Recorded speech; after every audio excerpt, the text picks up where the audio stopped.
नमस्कार दोस्तों, स्वागत है आपका आज की नई वीडियो में। आज हम बात करने वाले हैं BSc first year first semester की जूलॉजी की, जो आपकी लास्ट यूनिट चल रही थी। लास्ट यूनिट में हमने वायरस कंप्लीट कर लिया था। वायरस के में मैंने आपको बैक्टीरियोफेज भी बता दिया था। उसके बाद हमने टाइपेनोसोमा भी कवर कर लिया है। अब हम बात करेंगे जीआरडीए के बारे में।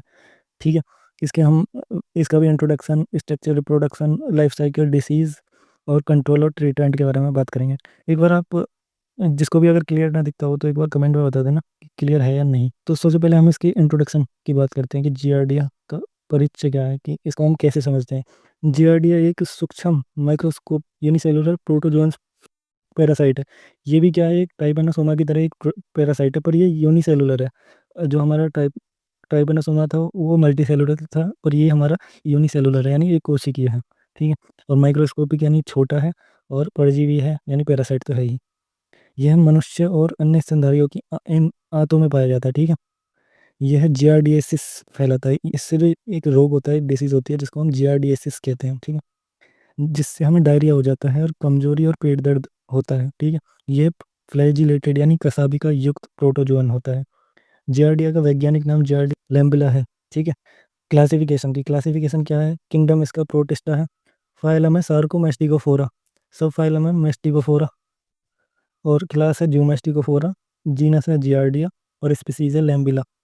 इसकी स्ट्रक्चर के बारे में देखते हैं। स्ट्रक्चर में क्या है कि जियार्डिया का जो शरीर है वो लीफ या टीयर ड्रॉप की तरह होता है। यानी ये कैसा आप लग रहा है आपको, जैसे आंसू की बूंद, इधर से देखोगे तो आंसू की बूंद की तरह लगेगा।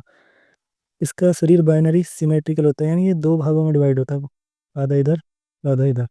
इसमें दो न्यूक्लियाई होते हैं सेंटर में, ये आपको दो न्यूक्लियाई दिख रहे होंगे। इसमें चार जोड़ी फ्लैजिलाए होती हैं, जैसे 1 2 3 4 5 6 7 8, 8 यानी चार जोड़ी।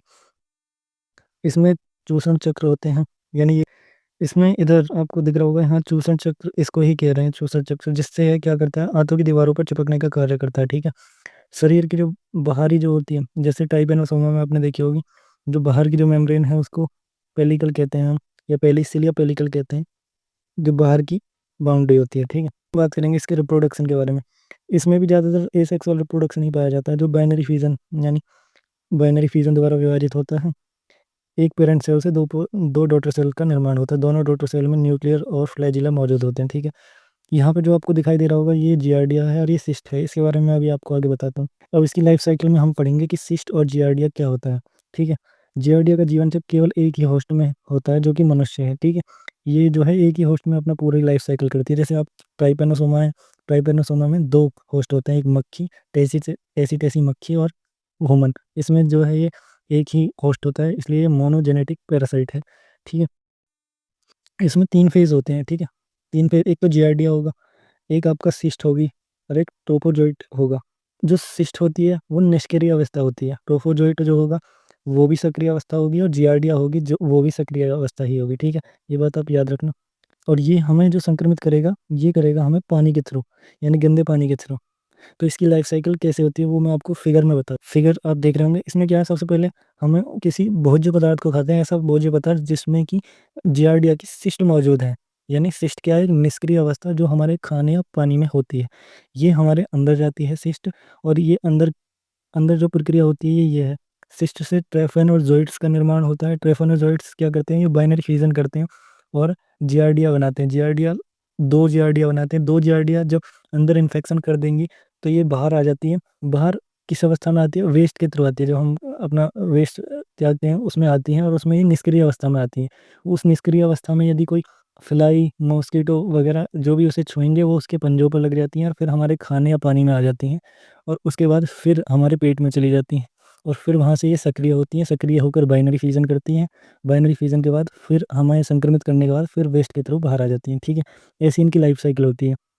तो इसलिए जो रोकथाम में हमें देखा जाएगा, तो रोकथाम में हम देखेंगे कि अपने जो खाने पानी है उसको साफ जगह पर रखें और ढक कर रखें। इससे रोग क्या क्या होता है, रोग जियार्डिएसिस, ये हमारी आंतों में होता है। ठीक है, आंतों का रोग होता है। इसके लक्षण क्या होते हैं, जब हमको जियार्डिएसिस हो जाएगा तो भोजन जो है पचता नहीं है, पेट खराब होता है। ठीक है, पेट में दर्द रहता है, और हमको जो वाटरी डायरिया होगा, ठीक है, जिससे हमें कमजोरी आएगी, वजन कम होगा, उल्टी भी आएंगी, और जब ये एक भयानक रूप ले लेता है तो इंसान की डेथ भी हो जाती है। ठीक है, ये देखिए हमारी आंतों में ये चिपके हुए होते हैं। इसका नियंत्रण और उपचार क्या है। नियंत्रण, सबसे पहले हम ये हमें कहाँ से फैल रहे हैं ये देखना होता है, कहाँ से फैल रहे हैं हमें, कि खाने और पानी से। तो उन्हें साफ़ जगह पर रखें, साफ़ जल पिएँ और साफ़ ही भोजन करें, ठीक है। और सेकंड ये होगा कि खुले में शौच जाने से होते हैं तो खुले में ना जाएँ, और सफाई रखें आसपास। इसके बाद क्या होगा कि व्यक्तिगत स्वच्छता का ध्यान रखें, कि ठीक है, साफ सफाई का ध्यान रखेंगे तो ये नहीं होता है। और ट्रीटमेंट यानी जो इसके लिए दवाई लेनी होती है, एक तो मेट्रोनिडिज़ोल होती है एक तो, और एक होती है टिनिडिज़ोल, ठीक है। और इसका जो कोर्स होता है वो डॉक्टर की सलाह पर ही करना चाहिए, ठीक है आपको। तो ये ही आपको जीआरडीओ में पढ़ना था, मैंने आपको शॉर्ट नोट्स भी बताए हैं और बहुत ही अच्छे से समझाया है। शायद ही आपको कोई डाउट रहा होगा तो आप मुझको कमेंट में बता देना। पर आप इतना भी लिख के आते हैं और इसका लाइफ साइकिल का आप फिगर बना देते हैं। लाइफ साइकिल का आपको ऐसा नहीं है कि एक एग्जैक्ट फिगर बनाएं, एक थोड़ा-सा वूमेन बना के वूमेन के आसपास थोड़ा-सा बना देना सर्कल में, और एक पेज पे सुंदर सा बना देना, उसमें थोड़े नेमिंग वगैरह कर देना। ज़रूरी नहीं है कि आप डायग्राम अच्छा बनाएँ, पर उसमें नेमिंग अच्छे से करें। थोड़ा लगना चाहिए कि आपने लाइफ साइकिल बनाई है, ठीक है? तो आप इतना 15 नंबर में भी अगर आप इतना लिख के आते हो तो आपको पूरे नंबर दिए जाएँगे, ठीक है? तो मिलते हैं नेक्स्ट वीडियो में। अगर आपको वीडियो पसंद आई हो तो अपने दोस्तों के पास ज़रूर शेयर करें। तो thanks for watching. Tata, bye bye.